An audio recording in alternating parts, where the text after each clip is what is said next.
Good morning. তোমরা সবাই কেমন আছো? আশা করছি খুব ভালো আছো। আমিও খুব ভালো আছি।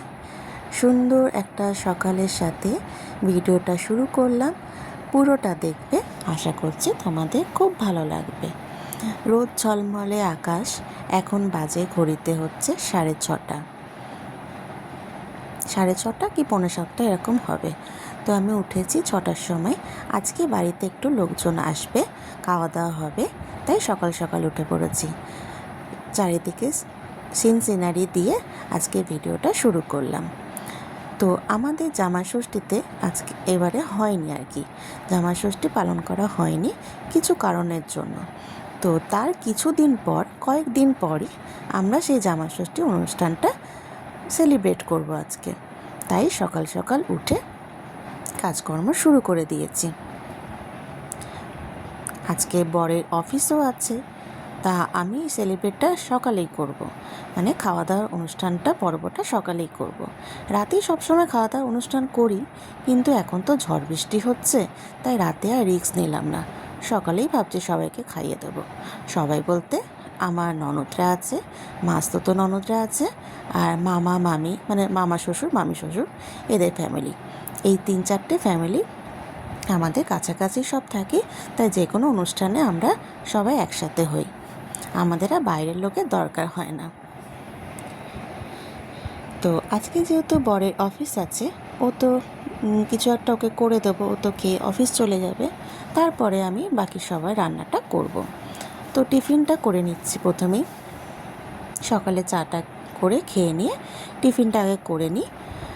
তো আজকে ভাবছি একটু পাস্তা করব টিফিনে। আর রুটির ঝামেলা করলাম না, কারণ এত কিছু রান্নাবান্না থাকলে না রুটির তরকারি করতে ইচ্ছা করে না। একটা কিছু করলেই, সিম্পলভাবে কিছু করলেই হয়ে যায়। তো ভাবলাম পাস্তাটা খুবই ইজি করা, তাই পাস্তাটা আগে করে নিই। আমি পাস্তায় প্রথমে একটু রসুন ফোড়ন দিয়ে আলুটা ভেজে নিই। আলুটা হালকা ভাজা হয়ে গেলে নুন দিয়ে দিই, হলুদ দিই না, পেঁয়াজ দিয়ে একটু ভালো ভালো করে ভেজে নিই। তারপরে পাস্তাটা সেদ্ধ করাই থাকে, পাস্তাটা ঢেলে দিই। আর তার মধ্যে তারপর একটু গোলমরিচ গুঁড়ো দিই। আর আমার ছেলে যেহেতু ঝাল খায় না, নাহলে একটু লঙ্কা কেটে দিতে পারো, লঙ্কা কুচিয়ে কি কেটে দিতে পারো। আর সবার শেষে নামাবার সময় চিজ দিয়ে দিই বেশি করে। চিজটা দিলে পাস্তাটা হেভি লাগে খেতে। তোমরা কী রকম করে সব পাস্তা বানাও সেটা কিন্তু আমাকে কমেন্টে জানিও। পাস্তা কিন্তু অনেক রকমভাবেই বানানো যায়। তো এদিকে আমার পাস্তা দেখো প্রায় অলমোস্ট রেডি। আজকে একটু তাড়াতাড়ির মধ্যে করেছি, খুব একটা ভালো হয়নি, তো ভালোই লাগছিলো খেতে। পাস্তার মেন উপকরণ হচ্ছে রসুন। রসুনটা কিন্তু দেবেই পাস্তাতে। আর লাস্টে হচ্ছে চিজ। চিজটা দিলে পাস্তার টেস্টটা কিন্তু খুব ভালো হয়।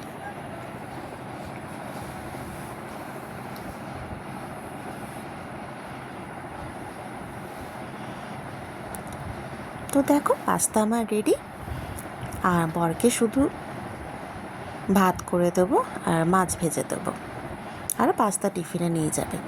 তো তারপর দেখো আমি একটু বাজারে চলে যাচ্ছি, কারণ মাছ মাংস না আমার বর একা ভালো করে কিনতে পারে না, পারে ঠিক গুছিয়ে বাজারটা করতে পারে না, ভুলে যায়। তাই আমিও ভাবলাম যে ওর সাথে যাই, কিনে নিয়ে চলে আসি। আর অফিস আছে তো তাড়াহুড়ো করবে, আমি গেলে একটু সুবিধা হবে। আর প্রথমেই দেখো চলে এসেছি মাটনের দোকানে। দেখে কার কার লোভ লাগছে। আমি তো মাটন খেতে খুব ভালোবাসি, তো ফার্স্টেই ভাবলাম মাটনটা নিয়ে নিই। যেহেতু প্রায় 15 জন মতো খাবে, তাই মাটনটা আগে নিয়ে নিলাম। মাটনটা নেওয়া হয়ে যাওয়ার পর আমি চলে গেলাম মাছের বাজারে ইলিশ মাছ কিনতে। জামাষষ্ঠী স্পেশাল তো মাটন আর ইলিশ মাছ, তাই না? আর চিংড়ি মাছ, এইগুলো না করলে ঠিক মানায় না। তো আমি জামাষষ্ঠীর দিন পালন করলাম না তো কী হয়েছে, পরে করলে কি আর এই মাছ মাংসটা করবো না? তো ওখান থেকে মাছ মাংস নিয়ে চলে এলাম। চিংড়ি মাছও নিয়ে নিয়েছিলাম, সেটাও দেখানো হলো না। আর এমনি কাঁচা বাজার যা ছিল, আলু পেঁয়াজ যা লাগে শাকসবজি, সেগুলো আমি আগের দিনই কিনে এনেছিলাম। তো দেখো এখানে মাছগুলো নিয়ে নিলাম। আর পুঁই চিংড়ি করব। তাই পুঁই শাকটা সকালেই আমি কেটে গেছিলাম। এখানে কুমড়ো, আলু, মূলো এগুলো ছিল। এই দিয়ে পুঁই শাক চিংড়ি মাছ দিয়ে করব। আর ইলিশ মাছের ঝাল করব, মানে সর্ষে ইলিশ। আর হবে মাটন আর ভাত।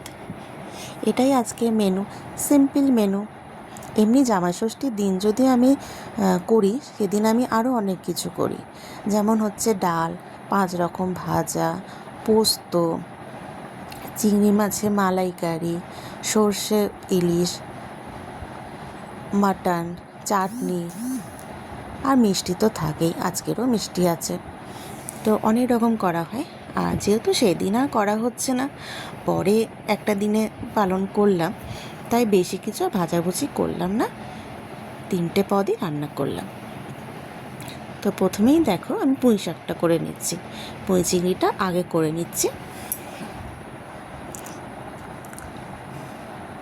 তো এখানে দেখো পুঁই চিংড়ি আমার রেডি। আর এটা দেখতে পাচ্ছ, এটা হচ্ছে মিষ্টি ছাড়া, মানে পুঁই শাকে তো একটু চিনি দিতে হয়। তো যেহেতু শাশুড়ি মা খাবেন না চিনি, তাই ওনার জন্য আলাদা করে একটু সরিয়ে রেখেছিলাম, আর আমাদেরটাই চিনি দেওয়া। এই যে পুঁই চিংড়ি আমার রেডি। আর এক এক করে কিছু দেখানো হলো না। এখানে সর্ষে ইলিশটা রেডি হয়ে গেছে, 2টো ভাগ করে নিয়েছি, তাহলে মাছগুলো ভেঙে যাবে। ইলিশ মাছ তো ভীষণ নরম হয়, দেওয়ার সঙ্গে সঙ্গেই ভেঙে যায়, তাই 2টো জায়গায় ঢেলে নিয়েছি। আর এখানে হচ্ছে লোভনীয় একটা জিনিস, মাটন। এখানে আলুটা ভেজে রেখে দিয়েছি, আর এখানে মাটনটা করছি। কার কার জিভে জল আসছে তাড়াতাড়ি বলো কমেন্ট করে, কেমন হয়েছে আমার মাটনটা দেখতে। সবাই কিন্তু ঝটপট কমেন্ট করে জানাও। আর এখানে একটু রুই মাছও নিয়েছিলাম। রুই মাছে শুধু নুন, হলুদ, লঙ্কা দিয়ে ঝাল করেছি, কারণ কয়েকজন বাচ্চা আছে, মানে আমার বাচ্চাও আছে, আর কয়েকজন আছে যে ইলিশ মাছ খায় না, তাদের জন্য রুই মাছ। তো কেমন হয়েছে আমার মাটনটা দেখতে, আর সব রান্নাগুলো কেমন হয়েছে তোমরা কিন্তু অবশ্যই কমেন্ট করে জানিও। আর এদিকে দেখো আমার সব রান্নাও রেডি। এখন বাজে হচ্ছে 2:15। এরপরে আমার এখনও স্নানও হয়নি। তো এখানে 2টো বাচ্চা খেয়ে নিচ্ছে, আর ওই যে আমার ননদ খাচ্ছে, আর এইদিকে নন্দায়ের খাওয়া হয়ে গেছে। আমি সেই সময় ভিডিও করতে ভুলে গেছিলাম। আর বাকি যারা সবাই এসছে না, মাসতুতো ননদ, নন্দায়, মাসি শাশুড়ি, এরা সবাই এসেছিলো। আমি সেই সময় ভিডিও করতে পারিনি, কারণ একার হাতে বুঝতেই তো পারছো, খেতে দেবো না ক্যামেরা অন করব। ছেলেটাকেও বলেছিলাম একটু ভিডিও করে দেওয়ার জন্য, তো ও খেলাতে ব্যস্ত, ভুলে গেছে। তো যাই হোক, একেবারে দেখো চলে এলাম হচ্ছে রাতে। তখন তো ভিডিওটা শেষ করা হয়নি, তাই ভাবলাম যে সবাই খাওয়া দাওয়া করে চলে গেছে, প্রায় 4:30 বেজে গেছিলো সব গুছিয়ে তুলতে। তারপরে খুব টায়ার্ড হয়ে পড়েছিলাম, শুয়ে পড়েছিলাম। তো এখন দেখো রাতে পরোটা করে নিচ্ছি। রাতে সন্ধ্যাবেলা, মানে রাতের রান্নাটা সন্ধ্যাবেলায় করে নিলাম। তারপরে একটু বেরোনোর ছিল, তাই বেরিয়েছি। হালকা ফুলকা একটু বৃষ্টিও হয়ে গেছে, দেখো ভালো দেখা যাচ্ছে না ফ্ল্যাশটাতে। আর দেখো দেখো বিদ্যুৎ চমকাচ্ছে, মানে রাতে মনে হচ্ছে ভালোই বৃষ্টি হবে। তো বেরিয়েছি বৃষ্টির মধ্যেও, কারণ 2 দিন পর আমাদের একটা জায়গায় যাওয়ার কথা আছে। মানে আজকে যে বেরিয়েছি তারপরের দিন আমাদের একটা জায়গায় যাওয়ার কথা আছে। তো সেটা এখন বলবো না, সেটা সারপ্রাইজ থাক। যখন যাব তখন তোমাদের সাথে শেয়ার করব কোথায় যাচ্ছি না যাচ্ছি। তো যাওয়ার জন্য কিছু তো টুকটাক বাজার থাকে, বাজার মানে যেমন ওষুধপত্র, টুকিটাকি জিনিস। তাই অ্যাপোলোতে চলে এসেছিলাম কিছু ওষুধ নেওয়ার জন্য। আর কিছু পাইনি, সেটা আবার অন্য দোকানে গিয়ে নেব। আর এখানে দেখো মোর সুপার মার্কেট বলে একটা মার্কেট আছে, সেখান থেকেও টুকিটাকি কিছু বাজার করার ছিল, তাই চলে এলাম। এখান থেকে কিছু বাজার করে নিলাম, এগুলো সব তোমাদের বাড়ি গিয়ে দেখাবো। তারপরে চলে এলাম যে কটা ওষুধ পাইনি সেগুলো এখান থেকে নিতে, এই দোকানটা থেকে। এটা আমাদের বাড়ির খুব সামনেই দোকানটা। তো এগুলো নেওয়ার পর বাড়ি চলে এলাম। আর ওইখানে দেখছো হাতে কি হয়েছে, ইস্ত্রি করতে গিয়ে ছ্যাঁকা লেগে গেছে আয়রন করতে গিয়ে। তো যাই হোক বাড়ি চলে এসেছি, এখন বাজে হচ্ছে রাত 10টা বাজেনি, 5 মিনিট বাকি আছে। আর কি বাজার করলাম চলো তাড়াতাড়ি তোমাদের সাথে শেয়ার করে নিই।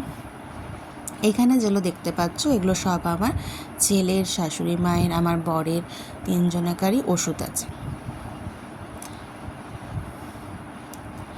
তারপরে অ্যাপোলো থেকে যে জিনিসগুলো কিনলাম সেগুলো হচ্ছে মানে বাইরে গেলে যেটা মাস্ট মানে আমাদের লাগেই, ওয়াইপস একটা হাত টাত মোছার জন্য, যেহেতু বাচ্চা ছেলে আছে আরও বেশি করে লাগে এটা আমার খুব। তাও ওয়াইপস নিয়ে নিলাম, আর নিয়ে নিলাম হচ্ছে দুটো ব্রাশ, কারণ দুটোর আমার ছেলের আর বরের ব্রাশ আছে, আমার আর শাশুড়ি মায়ের ব্রাশটা ছিল না, ওইটা নিয়ে এলাম। আর নিয়ে এলাম পেস্ট, যেটাও কোথাও গেলে লাগে। আর নিলাম একটা টপটোটো মানে চান করা লিকুইড সাবান বড় আর ক্যারি করব না, তাই লিকুইড সাবানটা নিয়ে নিলাম। আর একটা শ্যাম্পু নিলাম। আমরা কিন্তু বেশি দিনের জন্য যাচ্ছি না, 3 দিনের জন্য যাচ্ছি। আর যেখানে যাচ্ছি সেখানে কিন্তু সানস্ক্রিন মাস্ট, তাই একটা সানস্ক্রিন নিয়ে নিলাম। আমি লোটাসের সানস্ক্রিনটা ইউজ করি, কারণ আমার অন্য কোনো সানস্ক্রিন আমার বেশি শ্যুট করে না, লোটাসটাই শ্যুট করে। আর ওই মোড় থেকে আরও কয়েকটা জিনিস নিয়ে নিয়েছি, যেটা হচ্ছে গ্রিন টি, আর নিয়েছি হচ্ছে ওডোনিল জিপার, এটা গাড়িতে লাগানোর জন্য। আর আমরা কিন্তু বাই কারে যাচ্ছি, আমার হাজব্যান্ডই ড্রাইভ করে নিয়ে যাবে। বেশি দূরে যাব না, খুব কাছেই যাব। আর একটা নিয়ে নিয়েছি হচ্ছে গুড ডে বিস্কুট, যেটা নিয়ে যাব। আর নিয়ে নিয়েছি ডেটল, এটা আমাদের ঘরেও লাগবে। আর ওখানেও নিয়ে যাব জামাতে একটু দেওয়ার জন্য, ওখানে তো সাবান দিয়ে ভালো করে কাচা হবে না, তাই একটু ডেটল দিয়ে দেবো।